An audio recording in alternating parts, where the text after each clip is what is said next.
So sir ఇప్పుడు మనం అంటే లైక్ మన పాత కాలంలో అంటే లైక్ మన నానమ్మల జనరేషన్లో చూసుకున్నట్టయితే చాలా వరకు కూడా ఏదైనా పండుగ అన్నా కూడా పూజ అన్నా కూడా అందరూ ఎవరి పనులు వాళ్ళు చేసుకుంటూ అందరూ సహాయం చేసుకొని ఈ పూజలలో పాల్గొనేవాళ్ళు.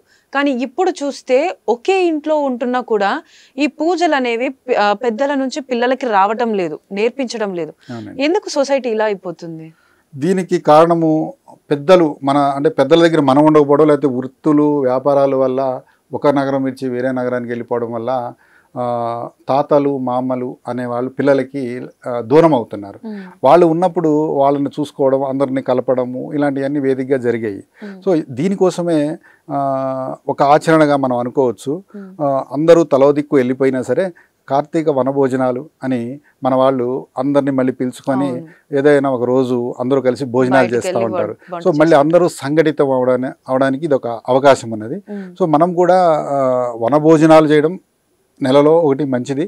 అలాగే కార్తీక సోమవారం రోజు నోములు చేసుకుంటూ ఉంటారు. ఆ విధంగా కూడా బంధువుల్ని కలచడం, మళ్ళీ పిల్లలకి అన్ని అలవాట్లు అయ్యేటట్టు చేయడానికి ఇది ఒక మంచి పద్ధతి.